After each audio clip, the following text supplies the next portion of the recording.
Boa noite, nossos amigos e demais companheiros de estudo e de consulta ao Espiritismo e principalmente ao Livro dos Espíritos, que é a obra básica da codificação do Espiritismo.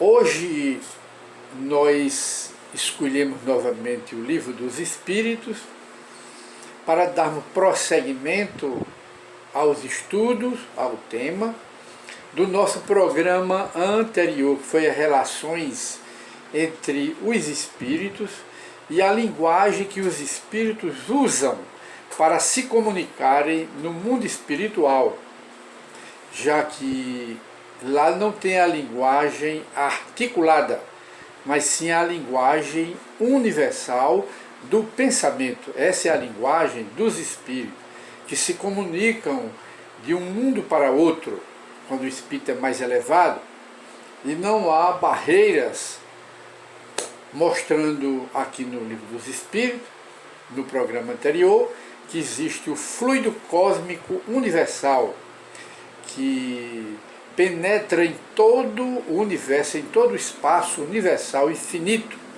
e ele é o condutor dos pensamentos dos espíritos, ou os espíritos se correspondem através desse fluido cósmico universal, que é o condutor. E dando prosseguimento ainda a esses estudos, nós consultamos aqui o nosso e-mail, e um senhor que gosta de estudo do Espiritismo, conforme ele esclarece e acompanha o nosso programa, ele e a família, Encontro com o Espiritismo, ele pergunta se os parentes e amigos, eles necessariamente eles se encontram no mundo espiritual. Nós respondemos já, aliás, o Livro dos Espíritos já respondeu essa pergunta no programa anterior, mas vamos voltar a repetir para maior esclarecimento, através da pergunta 288 do Livro dos Espíritos. Quer dizer, a família se reencontra no mundo espiritual e lá forma família de novo, pela lei das afinidades. Os bons formam grupos, comunidades dos bons. Os maus formam comunidades, grupos dos maus, pela lei de afinidade. Isso é uma lei de atração universal.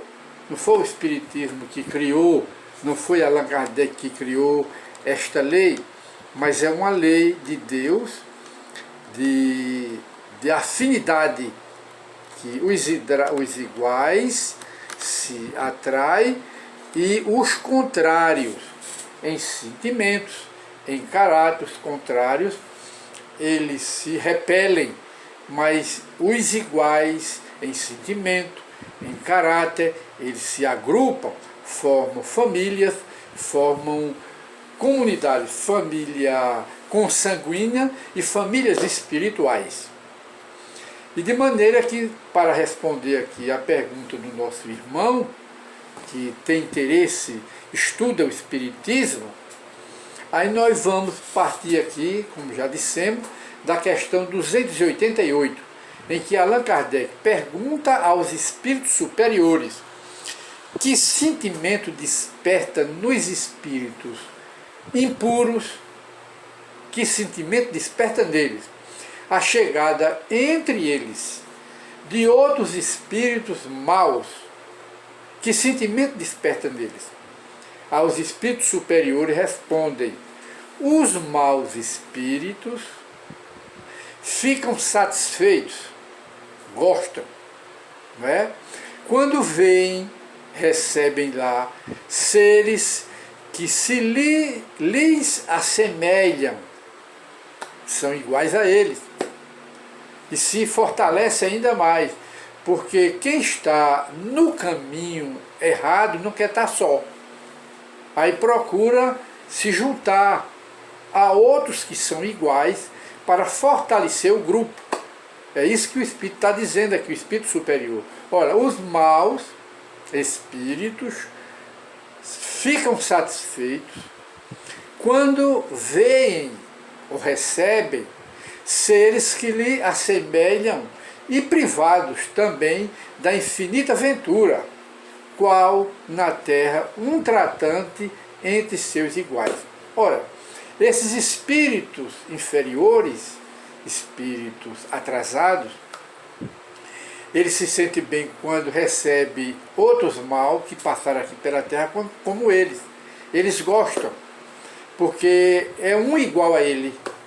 Aí ele pensa, então não sou eu só que sou ruim, que sou mal, que sou desviado. Então chegou outro aqui, vamos fortalecer o nosso grupo, a nossa comunidade de espíritos mal. Dentro da pergunta que Allan Kardec fez, que sentimento desperta nos espíritos impuros a chegada entre ele de outro espírito impuro como ele? Se sentem bem, porque é mais um para fortalecer o grupo. O mesmo ocorre aqui na Terra entre os marginais, os viciados, os assaltantes. Eles fazem um tipo de trabalho de angariar, conquistar para o grupo, para a comunidade dos maus, outros que são iguais a ele. Porque quem é mau não quer ser só. O que puderem fazer para conquistar outro e fortalecer o grupo, eles fazem. A mesma coisa existe no mundo espiritual.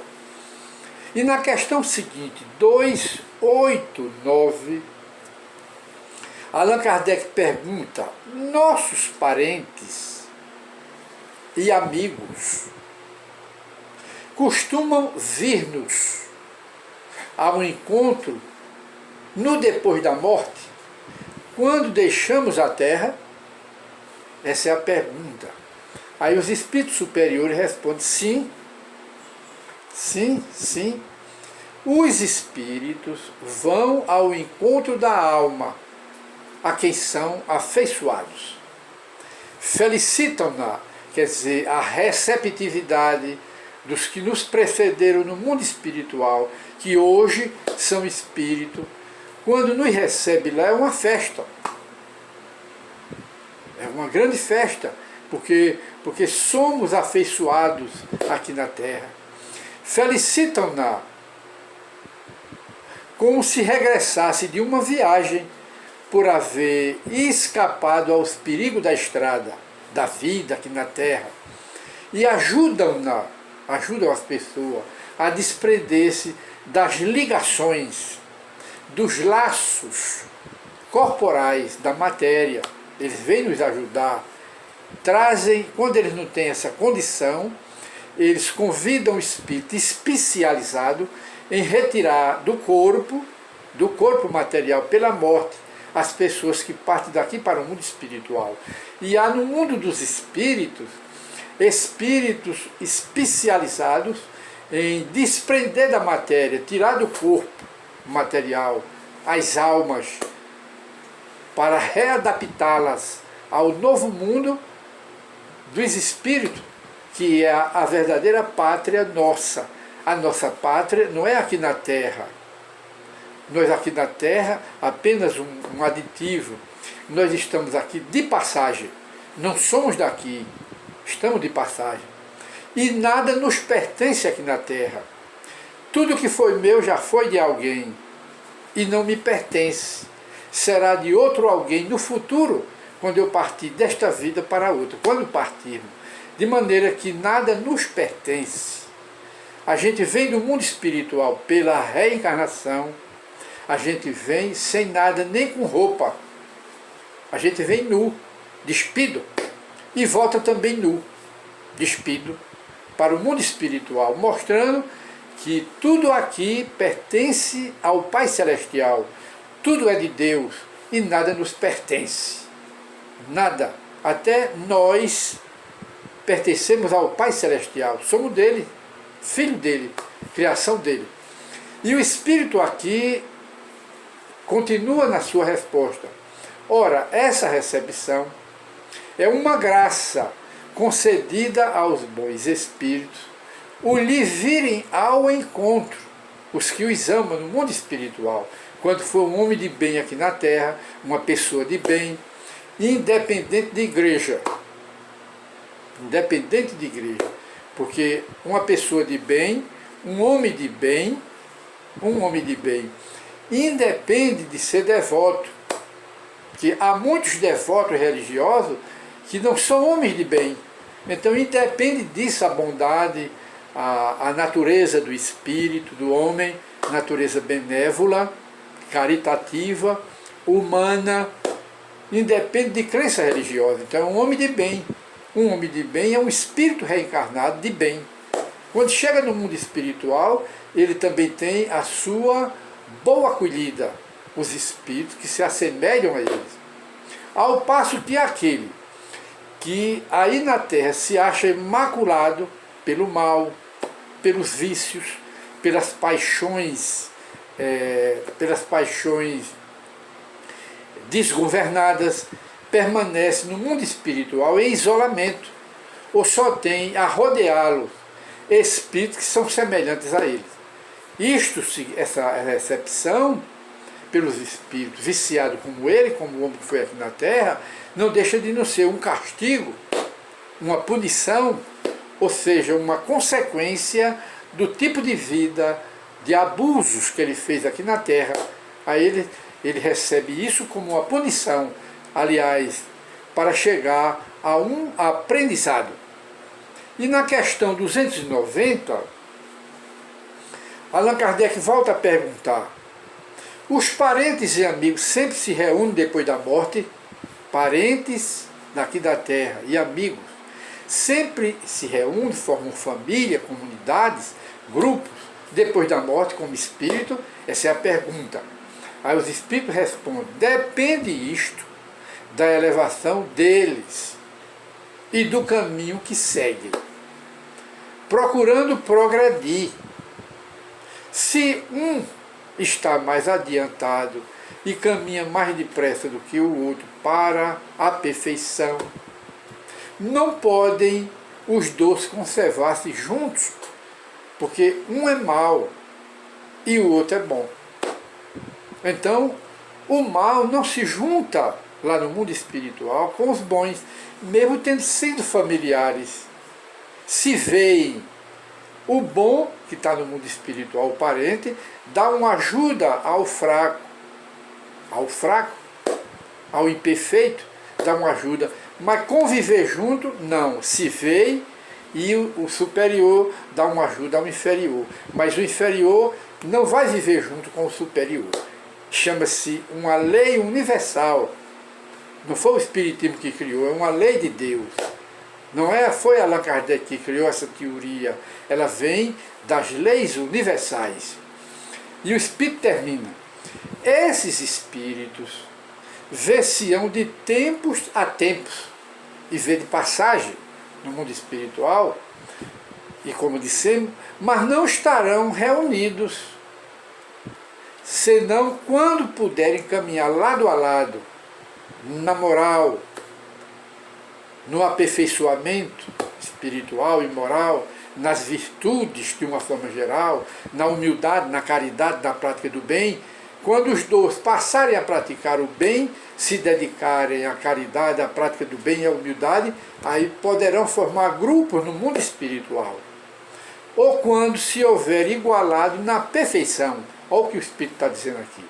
Acresce que, é um aditivo que o Espírito na resposta faz, acresce que a privação de ver os parentes e amigos depois da morte, essa privação, essa proibição, às vezes também é uma punição. Tudo nas leis de Deus vai depender de merecimento. Não é a fé, a crença, não, é o merecimento. Porque tem muita crença que é fria na prática do bem. É apenas uma crença dogmática, é apenas uma crença sem convicção, é apenas uma crença sem a prática do bem, é apenas uma crença que o indivíduo, é uma crença fanatizada. Essa é a crença fanatizada. Quando o que dá merecimento é a prática da caridade e a prática do bem. A prática do bem e a prática da caridade é que nos leva a um merecimento diante de Deus. Não é a fé, é a caridade, as obras, conforme fala as Escrituras Sagradas, através das epístolas de Paulo e através da epístola de Tiago.